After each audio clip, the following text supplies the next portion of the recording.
en definitiva, el proceso de sedimentación de los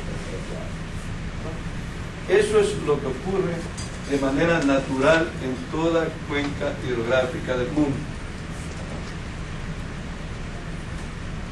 Digamos, ahora bien, si nosotros que vivimos, seguramente todos, en Guayaquil, ¿verdad?, vivimos prácticamente en el estuario del río Guaya. Y toda partícula que viene desde la parte alta del río, Sable, Vince y Babahoyo, puede tener tres comportamientos. El primero, que puede ser transportado al océano directamente, pasa frente a Guayaquil y se va al océano y no causa ningún problema. Hay otras que quedan permanentemente depositadas. Y de hecho eso existe porque es evidente que nosotros en esta época reciente estamos viendo pues una serie de depósitos o de bancos de arena a lo largo de los ríos que mencioné hace un momento. Y hay otro proceso, que hay partículas que pueden ser transportadas hacia el océano en un viaje alterno de erosión y deposición. O sea, llegan a un sitio, la marea, cuando la pleamar la vuelve a llevar hacia atrás, pero no al mismo sitio de inicio, sino un poco más abajo. Y en ese proceso alterno de erosión y deposición finalmente termina. Eso es lo que ocurre.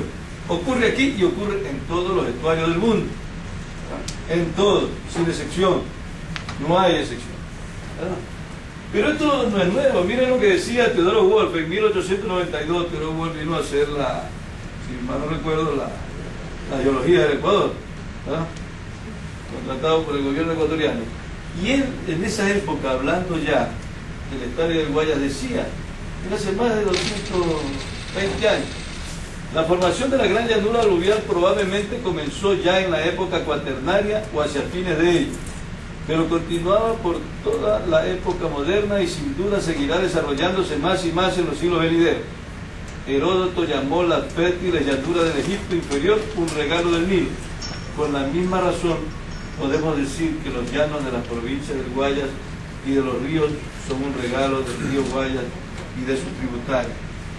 Miren, lo decía Teodoro Wolff hace 200 años, con el conocimiento con toda seguridad de algunos estuarios como el del Rin, por ejemplo, en Europa, ¿no? Es decir, lo veía como una cuestión absolutamente natural, y nosotros a veces nos encargamos de satanizar porque vemos por ahí un banco de arena, porque vemos una isla que están haciendo, y hacemos todo un escándalo cuando eso, como veremos más adelante, es parte de un proceso normal. El mismo Teodoro Wolff, hablando del Golfo de Guayaquil, decía que se tendió a fines de la época cuaternaria mucho más tierra adentro que ahora, ocupando toda la planicie aluvial. Podemos reconstruir su forma antigua dándole exactamente la extensión que en nuestro mapa geonóstico ocupa el terreno aluvial. En medio del Golfo se levantaban algunas islas de rocas verdes, Cerro de Petrillo, de Yolanda, de San Borondón, de Tabla, o de rocas cretáceas como los cerros de la Cabra, etc. Esto copió textualmente del libro al que me referí. El río Dable, miren que esto es importantísimo, el río Dable desembocaba cerca de Colime. Es decir, que el río Dable al mar, que ahora lo vemos que está frente a Guayaquil, al mar desembocaba a la altura de Colime, de la población de Colime. El de Vince, cerca del pueblo de Vince, cerca de Vince, 100 kilómetros arriba de Guayaquil. El de Zapotal, cerca de Catarán. Y los ríos que van de la cordillera oriental al pie mismo de ella. Las orillas de este golfo antiguo habrían presentado el mismo aspecto como el golfo que conocemos ahora en su forma reducida. Es decir, estaban rodeadas de manglares y sujetas a las inundaciones periódicas de la marea.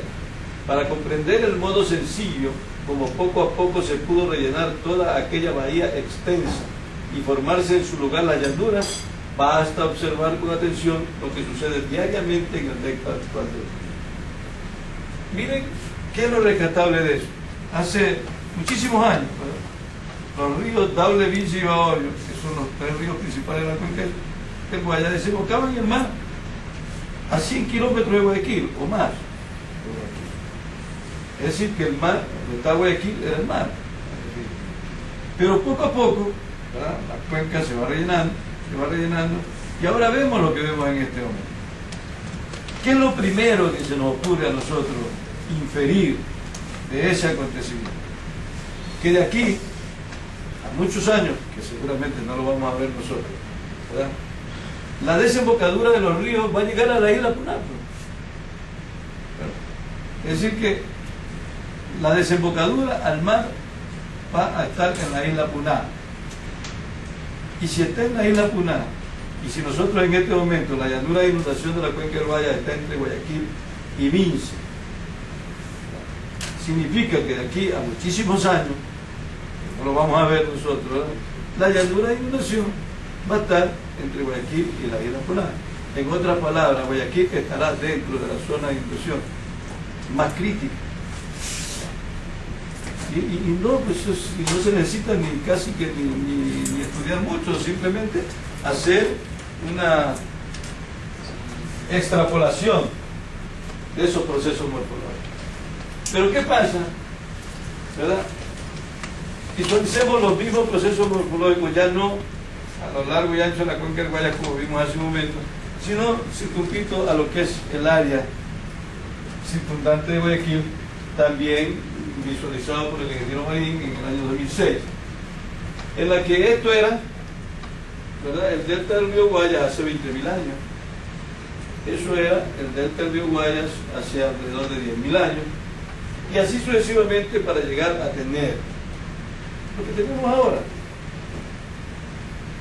Es decir, que los procesos morfológicos de la cuenca del Guaya son el resultado de esos procesos naturales que ocurren en toda la cuenca hidrográfica del mundo.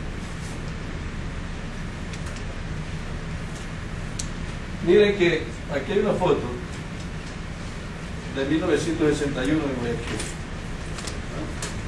Entonces, si ustedes ven aquí, esta es la puntilla, y aquí, esta es la isla Mocolí, ¿verdad? Y miren que aquí había una conexión entre el río Daule y Baba. Que si nosotros la vemos ahorita, hay un canalito, hay un arroyo todavía que queda ahí, pero ya prácticamente cerrado por la urbanización. Y aquí está el río Daule, ¿verdad? Y miren que esto es un meandro abandonado del río Daule. Es decir, que el río Daule venía, daba la vuelta así, y volvía a coger, venía por acá. Por alguna razón cortó, no por alguna razón, como parte de ese proceso natural, como parte de esa dinámica que viene los ríos, lo cortó como han cortado una serie de meandros a lo largo del río Daule desde aquí hasta Balsar. Entonces, aquí pues en esta foto de 1961 claramente